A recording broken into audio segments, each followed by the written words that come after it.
تم اس کی جو مطلب پاکیزگی ہے اس کو ختم کر دو گے. تو لہذا رزق کو حاصل کرنا اور رزق کو پانا جو ہے اس کے اوپر صرف اور صرف اللہ ہی کے اوپر بھروسہ کرنا، یہ ایک بہت ہی اہم سبق ہے اس میں ہمارے لیے آج. اور اگر آیات کے کنٹیکس کے مطابق دیکھیں کہ جیسا کہ مطلب ہجرت کی طرف ابھارنے کی بات ہو رہی ہے، تو اپنے کاروبار کو، اپنے گھر بار کو چھوڑ کر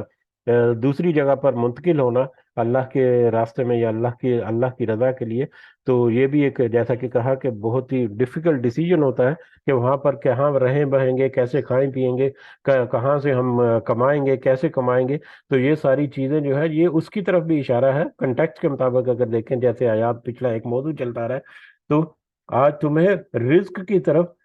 زیادہ پریشان ہونے کی ضرورت نہیں ہے کہ رزق تو اللہ تعالیٰ ان جانوروں کو اور ان پرندوں کو بھی دیتا ہے جو کہ صبح خالی ہاتھ اور خالی پیٹ اللہ کے بھروسے پر نکلتے ہیں، اور شام کو جب لوٹتے ہیں تو وہ ان کے پیٹ بھرے ہوئے ہوتے ہیں. تو تمہیں صرف اللہ کے اوپر یقین اور بھروسہ رکھ کے رزق کے معاملے میں اپنے آپ کو مطلب ایمان کے راستے پر گامزن رکھنا ہے. رزق جو ہے وہ اللہ تعالیٰ کی ذمہ داری یا اللہ تعالیٰ کی وعدہ ہے جو تمہیں بہم پہنچائے گا. جس بھی حال میں ہو تمہارا رزق تمہارے تک پہنچے گا. اللہ یرزقها وإیاکم، وہی اللہ ہے جو انہیں بھی رزق دیتا ہے اور تمہیں بھی رزق دیتا ہے. ان جانوروں کو جو خالی ہاتھ نکلتے ہیں ان کو بھی وہی اللہ رزق پہنچاتا ہے، اور تمہیں بھی وہی اللہ رزق پہنچاتا ہے. اور رزق جانوروں کو پہنچانے کی ایسی ایسی شاندار مثالیں ہیں. ہمارے پاس اس وقت کم ہے، اگر نہ کبھی وقت ہوگا تو اس موضوع کے اوپر بھی انشاءاللہ کچھ اسٹڈی کر کے کچھ مثالیں بھی ہم اس میں دے سکتے ہیں کہ کس کس طرح سے اللہ تعالیٰ جو ہے اس کائنات میں مختلف جو جاندار ہیں، یہ مختلف جانور جو ہیں، جو زندہ چیزیں ہیں، ان کو کس طرح سے اللہ تعالیٰ رزق پہنچاتا ہے اور کہاں کہاں پر اللہ تعالیٰ رزق پہنچاتا ہے جو ان کے نصیب کا ان کے نصیب میں ہوتا ہے. بہرحال لیکن ہمارے لیے آج یہ بہت اہم آیت کہ تم بھروسہ رکھو کہ تمہارا رزق جو ہے وہ اللہ تعالیٰ کی طرف سے جو تمہارے نصیب میں وہ تمہیں مل کر ہی رہے گا. لہذا صبر سے کام لو، اور صبر جو ہے، صبر کے ساتھ چلتے ہوئے اپنا جو راستہ ہے اس کو صحیح رکھو، تاکہ تمہیں جو بھی رزق ملے اس کا تمہیں دنیا میں بھی فائدہ ہو اور آخرت میں بھی تم اس کے انعامات جو ہیں وہ مطلب حاصل کر سکو اللہ سے. وہ سمیع العلیم، اور وہی خوب سننے والا اور خوب جاننے والا ہے. وہ خوب اچھی طرح سے سننے والا ہے کہ تمہارے دل جو ہے وہ کیا بات کر رہے ہیں، تمہارے دلوں سے کیا دعا اٹھ رہی ہے، وہ خوب اچھی طرح سے سننے والا بھی ہے. اور تم کیا کر رہے ہو، کیا کرنا چاہتے ہو، کیسے کرتے ہو، وہ تمہارے عمل جو ہیں ان کو بھی خوب اچھی طرح سے جاننے والا ہے. تو تم اپنی نیتیں اچھی رکھو اور اپنے عمل اچھے رکھو، تو یقیناً اللہ تعالیٰ تمہارے رزق جو ہے وہ تمہارے حصے کا وہ بھی تمہیں بہم پہنچائے گا اور تمہارے لیے آسانی بھی ہوگی اس میں. وَلَئِن سَأَلْتَهُمْ، اور بلا شبہ اگر آپ پوچھیں ان سے. اب یہاں پر آیت نمبر 61 یہ جو ہے یہ اب مطلب مشرکین مکہ کی طرف اشارہ جا رہا ہے. جیسے کہ آج ہی تھوڑا سا تذکرہ ہوا تھا کہ مشرکین مکہ جو ہے یا مشرکین جو ہے وہ اللہ کی قدرت کے کچھ ایسی چیزیں جو ہیں، بڑی بڑی قدرت کی اللہ کی نشانیاں جو ہے ان کے اوپر ان کا اعتقاد یا ایمان جو ہے وہ موجود ہے. ان میں سے کچھ ایک دو نشانیاں جو ہے وہ ہمیں آج ملیں گی. اس سے پہلے ہم یہ موضوع جو ہے وہ پڑھ رہے ہیں پہلے بھی. وَلَئِن سَأَلْتَهُمْ، اور بلا شبہ اگر آپ پوچھیں انہیں، اگر آپ ان سے پوچھیں، ان مشرکین مکہ جو ہیں ان سے اگر آپ پوچھیں من خلق السماوات والارض، کس نے پیدا کیا ہے آسمانوں اور زمین کو، اگر آپ ان سے پوچھیں کہ یہ آسمانوں اور زمین کو کس نے پیدا کیا، وسخر الشمس والقمر، اور کون ہے یا کس نے مسخر کیا سورج کو اور چاند کو، کون ہے جس نے یہ آسمانوں اور زمین یا جس نے یہ کائنات بنائی اور جس نے سورج اور چاند کو مسخر کر دیا، وہ کون ہے؟ اس کے بارے میں اگر آپ ان سے پوچھے تو ان کا جواب کیا ہوگا؟ لا یقولن، بلا شبہ وہ ضرور کہیں گے اللہ اللہ، کہ وہ کہیں گے کہ ہاں یہ تو اللہ نے کیا، کہ یہ پوری کائنات اللہ نے بنائی، اور یہ سورج اور چاند اور ستارے اور جتنے موجودات ہیں یہ اللہ ہی نے مسخر کی، اللہ ہی کی قدرت میں یہ سارا کچھ ہے. اس کے اوپر تو وہ ہاں کہیں گے، اس کے اوپر تو وہ ان کا یقین ہے یا ایمان ہے کہ یہ تو سب اللہ ہی کی طرف سے ہے. تو پھر فَأَنَّا يُؤْفَكُونَ، پھر کہاں وہ بہکائے جاتے ہیں، کہاں وہ بہکائے جاتے ہیں؟ یہ سارا کچھ، یہ اللہ کی اتنی بڑی نشانیاں جو ہے ان کو ماننے کے باوجود